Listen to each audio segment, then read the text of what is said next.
नमस्कार साथियों, स्वागत है आप सभी का अंकित इंस्पायर्स इंडिया पर। मैं हूं अंकित अवस्थी। पश्चिम एशिया के अंदर खाड़ी देशों के बीच छिड़ा यह है जंग, जिसमें अमेरिका इजराइल मिलकर ईरान के साथ आए दिन एक नया कीर्तिमान युद्ध का स्थापित कर रहे हैं। इस बीच में अल्टीमेटम का एक राउंड और आ गया है। इस बार ट्रंप ने 48 घंटे का टाइम देकर शाम 8 बजे तक, कल यानी 6 तारीख तक का समय दिया है। कल अल्टीमेटम दिया था आने वाले कल के लिए, शाम 6 बजे तक के लिए, कि या तो 6 अप्रैल शाम 8 बजे तक हमारी शर्तें मान जाओ और स्ट्रेट ऑफ हॉर्मुज खोल दो, अदरवाइज मैं बहुत बड़ा बवाल खड़ा कर दूंगा। ट्रंप के इस बयान के मायने निकाले गए, क्योंकि पहले 5 दिन का, फिर उसके बाद अगले 5 दिन का समय देते देते ट्रंप अब फाइनली 6 अप्रैल तक पहुंच चुके हैं। 10 दिन के लिए जो मोहलत थी वो 6 अप्रैल 2026 को खत्म हो रही है। ऐसे में ईरान को 48 घंटे पूरे होने की हिदायत दी गई है। क्या वाकई में इस बार अमेरिका कुछ ऐसा कर जाएगा जिसका ईरान ने कभी विचार ना किया हो? क्या दुनिया के लिए वाकई अमेरिका कल शाम को कोई ऐसी घटना प्रेषित कर देगा जो अपने आप में लोगों के बीच चिंता का और दुनिया में अस्थिरता का कारण बन जाएगी? आज के सेशन में इन सभी सवालों के जवाब तलाशेंगे। वहीं दूसरी तरफ ट्रंप जहां एक और धमकी देते चल रहे हैं, क्या ईरान इनकी इन धमकियों से डर गया है? क्या ईरान तैयार होने के लिए कुछ सोच रहा है? क्यों ऐसा मीडिया में चल रहा है कि ईरान ने अब अपना थ्रेशोल्ड टच कर दिया है? यहां से आगे अब कुछ भी हुआ तो ईरान बहुत बुरा हाल पश्चिम एशियाई देशों का कर देगा। इन सभी परिस्थितियों का आज के सेशन में जिक्र है, और साथ में इस बात का भी जिक्र है जो हाल में अमेरिका के पायलट्स ईरान में गिरे थे, उन पायलट्स के रेस्क्यू ऑपरेशन के नाम पर अमेरिका की बनी मजाक का। क्योंकि 20 साल के इतिहास में यह पहली बार हुआ है कि अमेरिका का कोई फाइटर जेट दुश्मन देश ने अपने सीमा क्षेत्र में निशाना बना लिया हो और उन पायलट्स को पकड़ने की कवायद की हो। इस विषय पर भी आज के सेशन में डिटेल अपडेट है। आगे बढ़ेंगे उससे पहले आपसे छोटी सी गुजारिश, चैनल को सब्सक्राइब करना ना भूलें। चैनल सब्सक्राइब कर लें, क्योंकि हमारे लगभग 40% साथी ऐसे हैं जो सेशन तो नियमित रूप से सुन रहे हैं लेकिन उन्होंने सब्सक्राइब नहीं किया हुआ है। आपसे रिक्वेस्ट है कि आप चैनल को सब्सक्राइब करें, इसका कोई शुल्क नहीं है। चलिए आगे बढ़ते हैं साथियों। अमेरिकी राष्ट्रपति डोनाल्ड ट्रंप ने ईरान को स्ट्रेट ऑफ हॉर्मुज खोलने का जो 48 घंटे का मोहलत दिया है, वो कल शाम 8 बजे तक के लिए 6 अप्रैल का समय है। ट्रंप के इस संदेश को इस तरह से पढ़ा जा रहा है कि time is running out, that is 48 hours before all hell will rain down on them, glory be to the god. इनका सीधा सा अर्थ है कि मैं इतना बड़ा कहर बरपाऊंगा, अब तुम्हारे पास 48 घंटे बचे हैं। हालांकि ट्रंप ने इससे पहले तक जो 10 दिन का समय लिया उसमें कहा गया था कि वो सीज फायर कर रहे हैं, लेकिन उन्होंने कोई सीज फायर किया नहीं था। उसके बावजूद उनके द्वारा लगातार हमले इजराइल के साथ मिलकर ईरान पर जारी थे। इस बीच में जब आप 48 घंटे के मोहलत की बात बोलते हैं तो ये फिर से सवालों के दायरे में खड़े हो जाते हैं, क्योंकि ऐसा ही मोहलत इन्होंने 22 मार्च को दिया था। 22 मार्च को ट्रंप ने कहा था कि स्ट्रेट ऑफ हॉर्मुज खोलने के लिए 48 घंटे का समय दे रहा हूं, अन्यथा मैं ईरान के पावर प्लांट्स को उड़ा दूंगा। ट्रंप के इस धमकाने के बाद में ईरान ने अपनी तरफ से इन्हीं देशों को धमकाया जहां पर अमेरिका के बेसिस हैं, और कहा था कि अगर आपने हमारे पावर प्लांट्स पर हमले किए तो हम आपके डीसैलिनेशन प्लांट्स जितने भी पश्चिम एशियाई देशों में हैं उन्हें निशाना बना देंगे। यानी कि पानी पीने के लिए जो समुद्री पानी पर निर्भर हैं पश्चिम एशिया के देश, खाड़ी के देश, उन्हें हम दिक्कत खड़ी कर देंगे। ट्रंप 22 मार्च को दी 48 घंटे की धमकी से पीछे हटते हैं। धमकी में पावर प्लांट्स उड़ाने की धमकी थी। इस बार भी जो धमकी है वो असल में पावर प्लांट्स को ही उड़ाने की है। यानी कि अमेरिका को ऐसा लगता है कि वो ईरान के पावर प्लांट अगर उड़ा देगा तो ईरान पूरी तरह सरेंडर कर देगा, तो वो पावर प्लांट्स को उड़ाने के नाम पर, बिजली उत्पादन केंद्रों को उड़ाने के नाम पर धमका रहा है। 23 तारीख को या 22 तारीख को जो 48 घंटे पूरे होने थे 24 तारीख के दिन, तो 23 तारीख को ट्रंप बाहर आते हैं और अपनी तरफ से यहां पर हमला करने का जो अपना सोच था उसे टालते हुए 5 दिन की मोहलत देते हैं कि मैं 5 दिन का समय देता हूं, स्ट्रेट ऑफ हॉर्मुज खोल दो, अदरवाइज मैं पावर प्लांट पर हमले कर दूंगा। फिर भी ट्रंप इस सीज फायर ऐलान के बाद भी रुके नहीं, लेकिन पावर प्लांट पर हमले नहीं किए। फिर आगे 5 दिन की समय निकलती है, 26 मार्च के दिन समय देते हैं कि मैं अगले 10 दिन के अंदर, मतलब टोटल डेडलाइन जो है वो बढ़ाकर 10 दिन कर रहा हूं, 6 तारीख तक यानी 6 अप्रैल तक आप या तो मान जाओ, 26 से 6 अप्रैल का समय दिया गया, अन्यथा मैं आप पर हमले कर दूंगा। तो एक तरीके से 22 मार्च से लेकर के 6 अप्रैल आने को है, और ऐसे में अमेरिका इन 15 दिनों में जो डिसाइड कर पाया है वो ये कि जब पावर प्लांट पर हम हमला करेंगे उस समय पर जो काउंटर दिक्कत एडवर्सरीज क्रिएट होंगी उनका शायद उन्होंने कोई ना कोई सिस्टमैटिक समाधान इतने दिनों में खोज लिया हो। जहां तक बात है पीने के पानी की, क्योंकि अचानक 48 घंटे के अंदर हमला हुआ होता तो संभवतया बहुत सी दिक्कतें अचानक में खड़ी हो जाती, हो सकता है अब रिजर्वायर्स बना लिए गए हो, जो भी है। ऐसे में यहां पर एक अल्टीमेटम जो दिया गया था, अब वो अल्टीमेटम खत्म हो रहा है। खत्म होने से एक रात पहले ही इन्होंने आज सुबह सुबह ये वीडियो डाला है, अब शायद आपको विजिबल ना हो, एक शहर के ऊपर बम धमाके हो रहे हैं। ट्रंप ने, हम जब सेशन बनाने आए उससे कुछ देर पहले ये वीडियो शेयर किया। इस वीडियो को अगर ध्यान से देखें तो बम धमाके हो रहे हैं, और इसमें ट्रंप कह रहे हैं कि हम लोगों ने उनकी सेना के लीडर्स को टारगेट किया है। अर्थात ट्रंप जब 10 दिन के सीज फायर की बात कर रहे थे, सही मायने में वो 10 दिन का सीज फायर मान नहीं रहे थे, बस बोल रहे थे। तो मान क्या रहे थे? असल में ट्रंप 10 दिन के लिए भी जो समय दिए थे वो पावर प्लांट पर हमला ना करने का दिए थे, बाकी हमले उन्होंने बदस्तूर जारी रखे। इसी पूरे क्रम में एक ह्यूमिलिएशन अमेरिका के साथ जुड़ गया, एक शर्मिंदगी अमेरिका के साथ जुड़ गई। क्या जुड़ी? अमेरिकी फाइटर जेट्स, क्योंकि अमेरिका दुनिया के सामने 2 बड़ी बातें डींगों के रूप में हाँकता है। पहला कि वो हवा क्षेत्र में यानी कि एयर स्पेस में सबसे पावरफुल देश है। दूसरा, वो सबसे बड़ी नेवल पावर है। ये वैसे फैक्चुअली करेक्ट भी है, क्योंकि अमेरिका पूरी दुनिया के ऊपर अपना जो वर्चस्व है वो अपनी सेनाओं के माध्यम से, अपनी एयर फोर्सेस और नेवी के माध्यम से ही बनाता है। अगर आप ईरान युद्ध को अगर डिकोड करने निकले तो पाएंगे कि ईरान पर हुए हमले भी गल्फ के अंदर, खाड़ी के अंदर जो अब्राहम इन्होंने खड़ा किया था, अब्राहम लिंकन या गैराल आर फोर्ड, वो नेवी के ही वॉरशिप कैरियर थे, वहां से हमला किया गया था। तो नेवी के एयरफोर्स वाले विमान या कहिए नेवी के फाइटर जेट, क्योंकि अमेरिका के अंदर नेवी भी फाइटर जेट वो वाले ऑपरेट करती है जो उनकी एयरफोर्स करती है, इसीलिए अमेरिका नेवल फोर्सेस को बहुत ऊपर रखता है, मरीन कमांडोज को सबसे श्रेष्ठ कैटेगरी के अंदर रखता है, क्योंकि वो नेवी के साथ साथ एयरफोर्स का काम भी संभालते हैं। कुछ इस प्रकार की इनकी मतलब भूमिका है। ऐसे में अमेरिका के बीते 20 साल के इतिहास में, जिसमें अफगानिस्तान भी शामिल है, जिसमें अमेरिका के आसपास के जो देश हैं, इराक भी शामिल है, इनमें आज तक कभी ऐसा नहीं हुआ कि अमेरिका के किसी फाइटर जेट को, एयरक्राफ्ट को दुश्मन देश ने निशाना बनाया हो, क्योंकि यह हर बार एक उन्नत किस्म विकसित कर लेते हैं। जैसे F-35 कहा ही जाता है कि इसे दुश्मन ट्रैक भी नहीं कर सकता, उसमें स्टेल्थ टेक्नोलॉजी लगी है। ऐसा क्या होता है, क्यों नहीं ट्रैक कर सकता? असल में ट्रैक करने के लिए रडार का उपयोग किया जाता है, रेडियो डिटेक्शन एंड रेंजिंग, अर्थात जमीन के ऊपर से रेडियो वेव्स। रेडियो वेव्स वैसे समझिए जैसे आप अपने जब टीवी का रिमोट चलाते हैं तो एक वेव निकलती है जिससे आपकी टीवी ऑन होती है, बिल्कुल ऐसे ही समझिए कि रडार लगा करके वहां से रेडियो वेव्स जो विजिबल नहीं है लेकिन उन्हें आसमान में छोड़ा जाता है, पूरे आसमान में उन वेव्स को छोड़कर रखा जाता है। उनमें अगर कोई भी डिस्टर्बेंस आता है तो वो नीचे पता चल जाता है कि हाँ भाई कुछ इस तरह का कोई मूवमेंट हो रहा है। ऐसे में फाइटर जेट्स जो रेडियो वेव से नहीं पकड़े जाते, उनकी इस तकनीक को स्टेल्थ टेक्निक कहा जाता है। ये क्या करते हैं फाइटर जेट, क्योंकि रेडियो वेव्स टकराकर जब वापस आती है तो संदेश देती है कि दुश्मन की एंट्री हो गई है। लेकिन अमेरिका ने दो तरीके से स्टेल्थ विकसित किया। पहला, अपने फाइटर जेट्स को अल्ट्रा फास्ट बनाया, मतलब कि उनके अंदर जो स्पीड है वो हाइपर लेवल की डाल दी कि भाई आवाज से भी दो गुना, तीन गुना आवाज से इनकी गति से इनके जहाज उड़ते हैं। तो पहला, रेडियो वेव्स का जितनी देर में ट्रांजैक्शन होता है या फिर वो पता लगाता है उतनी देर में उसकी लोकेशन हल्की सी भी चेंज हो जाए तो वो सेफ मोड में एंट्री कर जाता है। दूसरा, रेडियो वेव्स लौट कर वापस आएंगी तो पकड़ में आएंगी। इन्होंने उन्हें एब्जॉर्ब करने की तकनीक विकसित कर ली है। इसीलिए अमेरिका कभी नहीं चाहता कि उसके फाइटर जेट्स पकड़े जाएं, क्योंकि लोग उसके फाइटर जेट्स के ऊपर से ही मसाला हटा हटाकर सीख लेंगे कि तकनीक क्या है जिसके माध्यम से रडार को रोकने की कैपेसिटी विकसित की है। इसीलिए जब भी कहीं F-35 क्रैश होता है तो अमेरिकी नेवी वहां पर धावा बोल देती है ढूंढने के लिए कि किसी दुश्मन के हाथ ना लग जाए, विशेष रूप से उस दुश्मन के हाथ ना लग जाए जो तकनीक जानता हो, सीखना जानता हो, रिवर्स इंजीनियरिंग जानता हो। ऐसे में ईरान ने क्या किया, ईरान ने अमेरिका के इस हेजिमोनी को, इस वर्चस्व को चुनौती दे दी। कैसे चुनौती दे दी? अमेरिका का एक और फाइटर जेट है जिसका नाम है F-15 fighter jet, attacking jet है वो। F-15 फाइटर जेट से वो ईरान में हमले करवा रहे थे। ईरान में हमलों के दौरान ईरान ने उस फाइटर जेट को अपने मिसाइल सिस्टम से नुकसान पहुंचा दिया, क्रैश कर दिया। रिपोर्ट ईरानी मीडिया की यह है कि उन्होंने 2 अमेरिकी फाइटर जेट्स मार गिराए। यह सत्य था कि फाइटर जेट गिरा है, कितना गिरा है यह अभी तक कंफर्म अमेरिका ने नहीं किया है। फाइटर जेट गिरा इसका पता कैसे चला कि अमेरिका ने खुद माना कि उसके 2 पायलट लापता हैं। फाइटर जेट गिरा तो उसमें से इजेक्ट होकर के पायलट निकलकर ईरान की पर लैंड हो गए। अमेरिका ने अपने पायलट्स को बचाने के लिए हर संभव प्रयास किया। अब इस बात की गहराई को ऐसे समझिए, जब आपको याद होगा कि एक बार सर्जिकल स्ट्राइक के समय हमारे विंग कमांडर अभिनंदन जब पाकिस्तान के कब्जे में चले गए थे, पाकिस्तान का जो कब्जा क्षेत्र है उसमें जाकर के लैंड हुए थे, इजेक्ट होना पड़ा था, उनके फाइटर जेट को निशाना बनाया गया था। ऐसे में पाकिस्तानियों ने जब उन्हें पकड़ा तो भारत ने उन्हें बचाने के लिए हर संभव प्रयास किया था। हर संभव प्रयास से मतलब क्या है? मतलब यह है कि भारत ने पाकिस्तान को यह धमकी दे दी थी कि अगर आपने अभिनंदन को नहीं छोड़ा तो 48 घंटे में आपके अब तक के इतिहास का सबसे बड़ा हमला भारत आपके ऊपर करेगा। यह पाकिस्तान खुद कई बार इमरान खान के भी शासन में, शहबाज शरीफ के भी शासन में क्लेम कर चुका है कि अगर हम नहीं मानते तो बहुत बड़ी दिक्कत भारत की तरफ से हमें आने वाली थी। यह ओपन डॉक्यूमेंट है, सोशल मीडिया पर उपलब्ध है। इसका मतलब कोई भी देश अपने सबसे उच्च कोटि के पायलट्स और सैनिकों को सुरक्षित रखने का हर संभव प्रयास करता है। और जब अमेरिका का सर्वोच्च सप्रीमेसी इस बात पर दाव लगी हो, क्योंकि ट्रंप तो लगातार राफेल शिकार हो गए, उसका मखौल उड़ाते रहे, लेकिन F-35 F-15 अगर इनका निशाना बनता रहा तो यह अमेरिका की इमेज पर एक बहुत बड़ा डेंट होगा।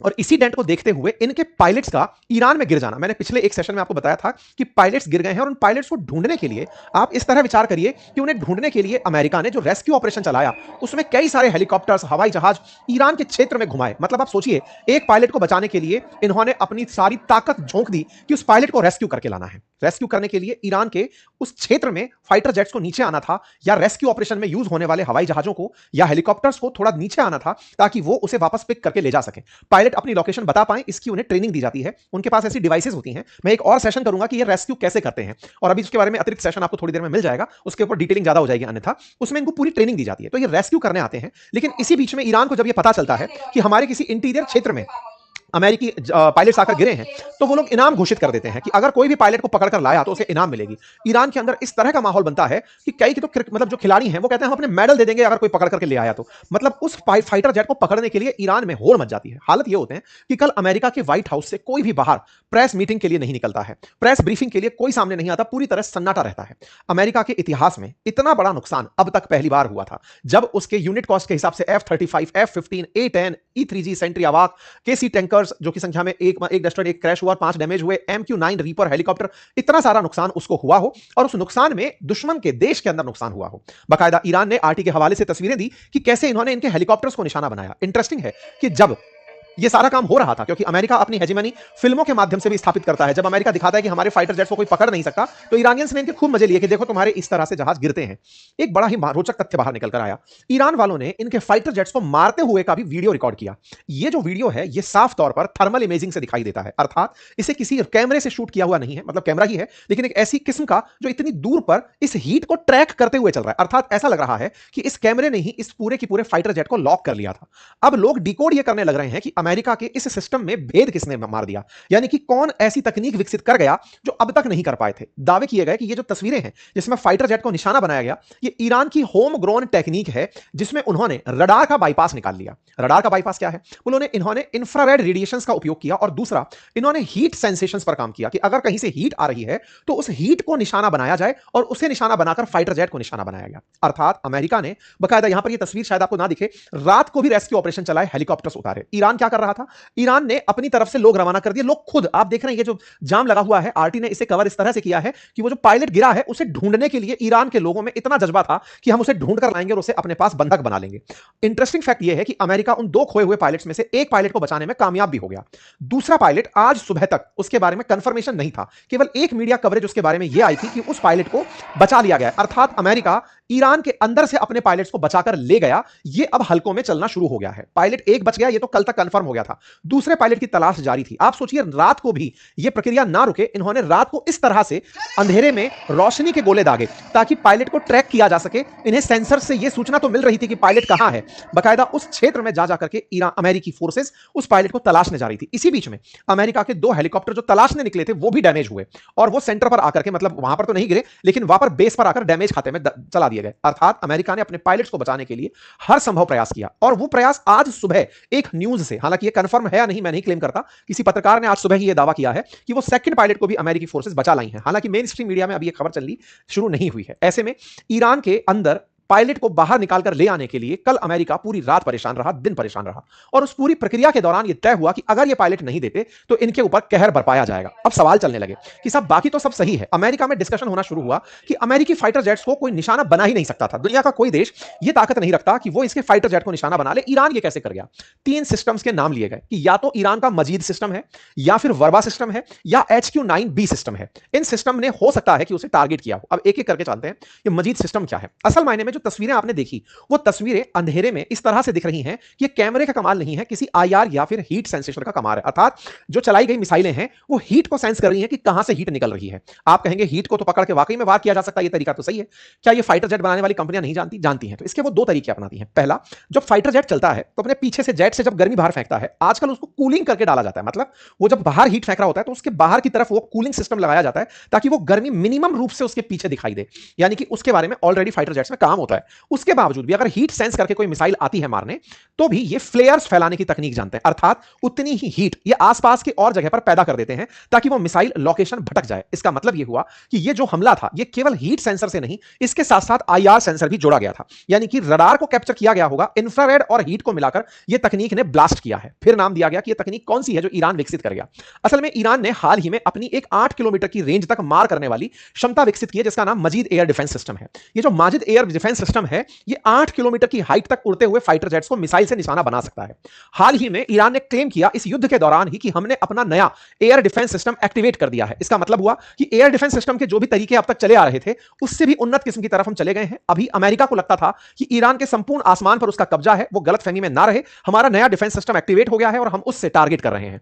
अमेरिका के 4 नुकसान, हवाई जहाजों के नुकसान, ईरान की स्काई में होना और 2 पायलट का गिरना इस बात का प्रमाण देता है। तो क्या माजिद काम कर गया? अगर काम कर गया तो समझिएगा कि कुछ दिनों बाद भले ही अमेरिका F-35 बेच पाए या ना बेच पाए, लेकिन ईरान अपना माजिद बेचने के लिए दुनिया में बाहर जरूर आ जाएगा। नंबर 1। नंबर दूसरा, एक और चर्चा निकलकर आई और वो थी वर्बा की। वर्बा क्या है? असल में एक सुर्खी बाहर तैर रही है और वो सुर्खी ये है कि रशिया ने 500 Verba man portable surface to air missile system Iran को दिए थे। ये कंधे पर रखकर चलाए जा सकने वाले मिसाइल लॉन्चर्स हैं जिन्हें देख करके निशाना बनाने में, टारगेट में यूज किया जाता है, यानी कंधे से ऑपरेट की जा सकने वाली मिसाइल है और इसे लो एल्टीट्यूड पर उड़ते हुए फ्लाइंग ऑब्जेक्ट्स के ऊपर चलाया जा सकता है। सेंसर्स इसमें भी वो सारे लगे हैं, लेकिन इसके लिए इंसान की बुद्धिमत्ता का राइट में उपयोग किया जा सकता है कि निशाना बना के चलाया जा सके। हालांकि आप में से कुछ लोग कहेंगे कहेंगे कि इतनी तेज चलती चीज में कोई निशाना कैसे लगाएगा, तो अगेन इसमें भी हीट और आईआर के बारे में बात कही जा रही है। तीसरी बात चाइना के HQ-9B की भी चल रही है कि चाइना का मेड HQ-9B ईरान के पास था, हो सकता है कि उसे यूज करके इस तरह का नुकसान पहुंचाया गया हो। जो भी है, तीनों के तीनों प्रोडक्ट अमेरिका के लिए बहुत ही नुकसानदायक सिद्ध होंगे। ईरान इसीलिए अब और अच्छे से चौड़ में आकर अमेरिका को धमकाने निकल आया है। हद यह हुआ कि इन्होंने कल रात ही कुवैत के अंदर खुद कुवैत के फाइनेंस मिनिस्ट्री को, कुवैत के अंदर जो वो थी रिफाइनरीज थी, उनको ईरानियंस ने नुकसान पहुंचाया। कुवैत को नुकसान क्यों पहुंचाया, मैं पहले भी बता चुका हूं कि इन्हें वो सब जगह नुकसान पहुंचाना है जो जो अमेरिका के साथ खड़े रहे। अमेरिका के साथ खड़े हुए इन पश्चिमी एशियाई देशों को एक एक करके नुकसान पहुंचाया गया। नुकसान की तस्वीरें बाहर ना आ जाएं, इसीलिए अमेरिका ने आदेश दिया। क्या दिया कि अब सैटेलाइट इमेजेस जो आप आए दिन देख रहे थे कि देखो पहले ये हुआ करता था, अब ये है, पहले ऐसा हुआ करता था, अब ये है, अमेरिका ने उन पर ब्लैंकेट बैन लगा दिया है। ये प्लैनेट नाम से एक वो है सॉफ्टवेयर है, कहिए कि इमेज प्रोवाइडर है, उसकी तरफ से ये आया है कि due to conflict in Middle East, US government has requested all satellite images providers voluntarily implement an indefinite withhold of imagery in the designated area of interest. यानी कि इन क्षेत्रों के अंदर से अब आप इमेजेस जारी ना करें, ऐसा एक मैसेज सर्कुलेट हो रहा है। मेरे प्यारे साथियों, इस तरह के मैसेजेस का सर्कुलेट होना दो तरह की बातें बताता है कि अमेरिका का नुकसान बहुत हो रहा है, लेकिन वो दुनिया के सामने अपनी किरकिरी को होने से रोकना चाहता है कि किसी को पता ना चले। दूसरा भी हो सकता है कि ये प्लैनेट वालों ने खुद ने अपनी तरफ से अपनी पीआर बनाने के लिए ये लाइन लिख दी हो, आने वाले समय में अगर इमेजेस आना रुक गई तो होगा कि ये सही थे, और नहीं रुकी तो माना जाएगा कि इन्होंने अपनी इमेज बनाने के लिए ये सब किया।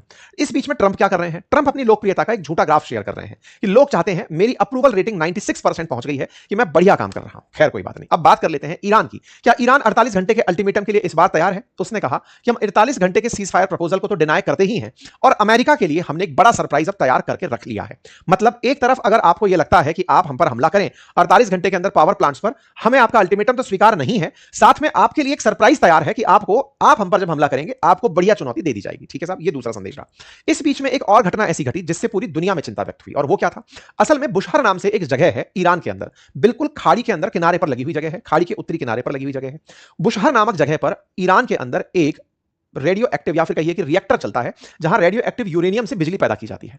ये बुशहर प्लांट सोवियत रूस की मदद से शुरू हुआ, या कहिए रशिया की तरफ से शुरू हुआ ईरान के अंदर प्लांट था। बीते इस एक महीने में अमेरिका और इजराइल की सेना ने इस प्लांट को 4 बार निशाना बना लिया है।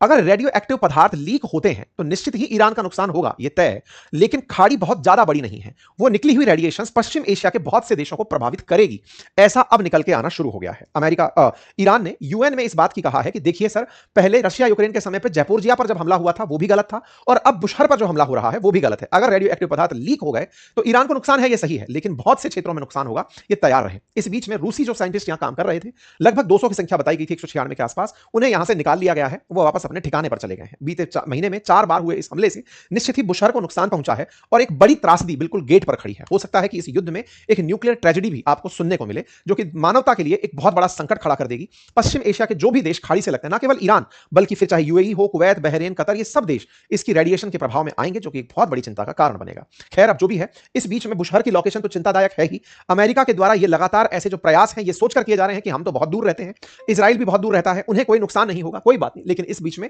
ईरान ने साफ कहा है कि अगर आप ऐसा कुछ भी सोच रहे हैं तो चिंता मत करिए, हमारी तरफ से आपके लिए सरप्राइज तैयार है। तो देखते हैं कल शाम 8 बजे जब अल्टीमेटम पूरा होगा उसके बाद क्या होता है। आप लोग क्या सोचते हैं कि क्या हो पाएगा, कमेंट बॉक्स में जरूर बताइएगा। फिलहाल के लिए इतना ही। जानकारी पसंद आई हो तो अपने साथियों से साझा करें।